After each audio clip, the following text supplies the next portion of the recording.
Hello বন্ধুরা, কেমন আছো সবাই? আজকে নতুন আরেকটা ভিডিও নিয়ে এলাম তোমাদের সামনে। আজকে তোমাদের জন্য রেসিপি নিয়ে আসলাম মূলা ভাজি। দেখো, মূলা তো অনেক রকমভাবেই তোমরা ভাজি খেয়েছো। জানি না এইভাবে ভাজি কখনো খেয়েছো কি না। আমরা এটাকে মূলা কেচি ভাজি বলি। মূলাটাকে ছোট ছোট পিস করে গোল রাউন্ড শেপেও কাটতে পারো, আবার লম্বা করেও কাটতে পারো। দেখো, আমি দুইভাবেই কেটে নিয়েছি এবং এটা ভারিটা কীভাবে রাখতে হবে, কতটুকু রাখতে হবে সেটাও আমি তোমাদের দেখিয়ে দিচ্ছি। এতটুকু ভারির মধ্যে রেখে কাটলে এটা ভালো হবে। এই দেখো, সাইজগুলো তোমাদের দেখিয়ে দিচ্ছি। এক পাশটা এরকম লম্বা লম্বা করে সোজা সোজা করে কাটবে, আরেক দিকটা আড়াআড়িভাবে কেটে নেবে, যেন এটাকে মানে দুদিকটা এমনভাবে কাটতে হবে যেন এটা ক্রসের মতন হয় এবং টানলে একটু লম্বা হবে। তবে কাটার সাথে সাথেই এটাকে টেনে লম্বা করা যাবে না। কাটার পরে এটাকে লবণ মেখে রাখতে হবে কতক্ষণ, প্রায় আধা ঘন্টা 1 ঘন্টা। তারপর এটা অনেকটাই লম্বা হবে। দেখো, আমি তোমাদের দেখাচ্ছি কাটাটা তোমাদের কিভাবে কাটতে হবে। এই যে দেখো, কেউ ছুরি দিয়ে কাটে, কেউ বা দা বটি বলো, ওটা দিয়েও কাটা যায়। আমি এটাকে এইভাবে কেটে নিয়েছি। এই যে দেখো, লম্বা লম্বা সোজা সোজা করে কেটেছি এক সাইড, আরেক সাইডটা এরকম আড়াআড়িভাবে কোনা কোনা করে কেটে নিয়েছি। তোমরা নিশ্চয়ই দেখে বুঝতে পারছো। আমি আরও একটা দেখিয়ে দিচ্ছি। এই যে দেখো, আমি গোল লম্বা দুভাবেই কেটে নিয়েছি এবং এটা পুরোটা কীভাবে রাখতে হবে তোমরা নিশ্চয়ই দেখে বুঝতে পারছো। এবার এগুলো সবগুলোর মধ্যে আমি প্রায় 1 থেকে 1.5 চামচ লবণ দিয়ে সবগুলিকে ভালো করে মেখে রাখবো। তারপরে দেখাচ্ছি তোমাদের আমি আবার। তোমরা কাটার সাথে সাথে এটাকে টেনে লম্বা করতে যাবে না, নাহলে এটা ভেঙে যাবে। কাটার পরে লবণ মেখে অনেকক্ষণ রাখার পরে তারপরে লম্বা করে দেখবে।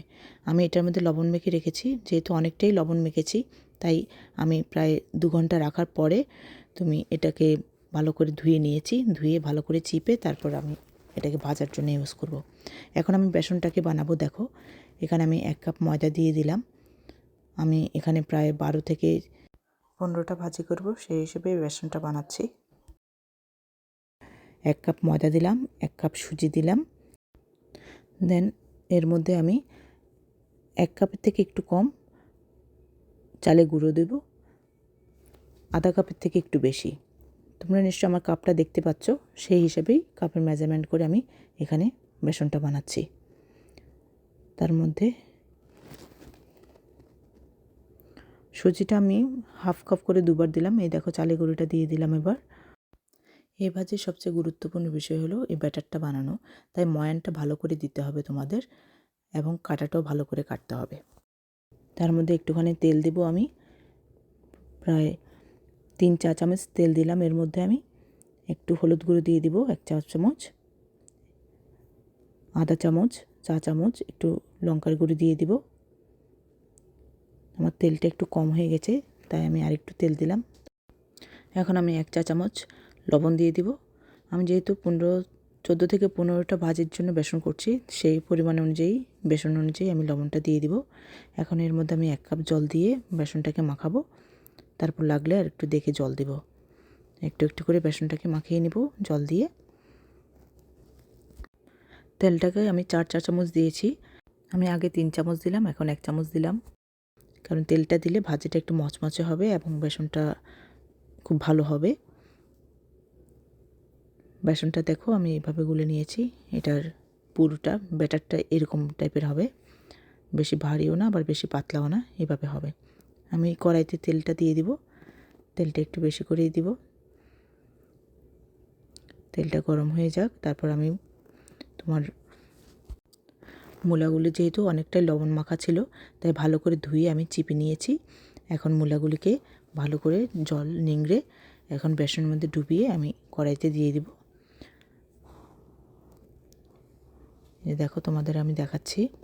এভাবে বেসনের মধ্যে নিয়ে নেবে ভালো করে চিপে।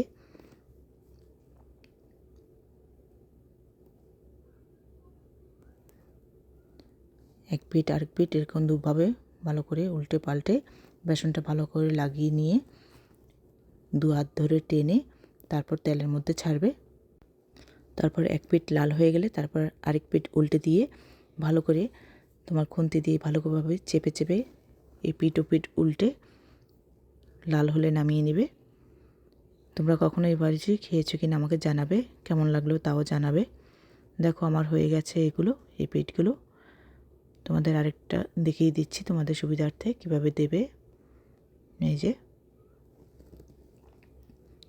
আমার খুব পছন্দের ভাজি, তোমরা একদিন করে ট্রাই করে দেখতে পারো, কেমন লাগে তোমাদের জানিও। এই যে দেখো আমার ভাজিগুলো সব হয়ে গেছে, হওয়ার পরে এরকম দেখতে লাগছে। ওকে, তাহলে দেখা হবে অন্য কোনো দিন অন্য কোনো ভিডিও নিয়ে। সে পর্যন্ত সবাই ভালো থেকো।